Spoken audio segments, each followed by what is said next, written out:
পূর্ব বর্ধমানের খালের পুল থেকে চুরি যাওয়া লরি উদ্ধার করল বেলসর ফাঁড়ির পুলিশ। খালের পুল এলাকার একটি পেট্রোল পাম্পের কাছে থেকে চুরি হয়ে যাওয়া 12 চাকার একটি লরি উদ্ধার করল পুলিশ। গত 5ই আগস্ট পাম্পের কাছে দাঁড়িয়ে থাকা লরিটি আচমকায় গায়েব হয়ে যায়। গাড়িটি দেখতে না পেয়ে লরির মালিক মাঝখান্ডার বাসিন্দা শেখ তাজমত আলী রায়না থানার অন্তর্গত বেলসর পুলিশ ফাঁড়িতে লিখিত অভিযোগ দায়ের করেন। অভিযোগ পাওয়ার পরপরই তদন্তে নামেন বেলসর পুলিশ ফাঁড়ির ভারপ্রাপ্ত আইসি রাজিবুল মণ্ডল।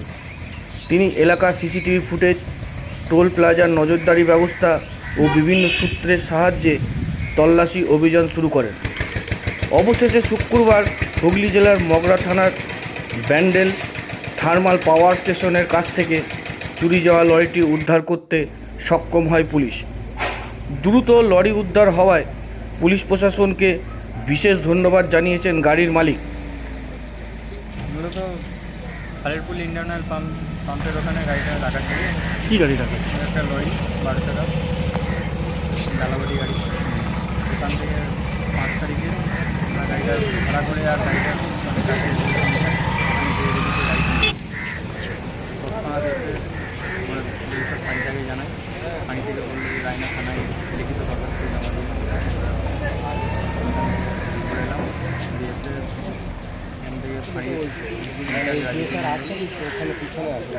আমি যে ক্যামেরা সুপুর পাল পিস্তল পিস্তল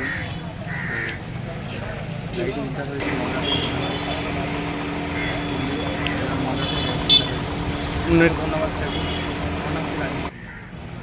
আপনারই গাড়ি? হ্যাঁ আমারই গাড়ি।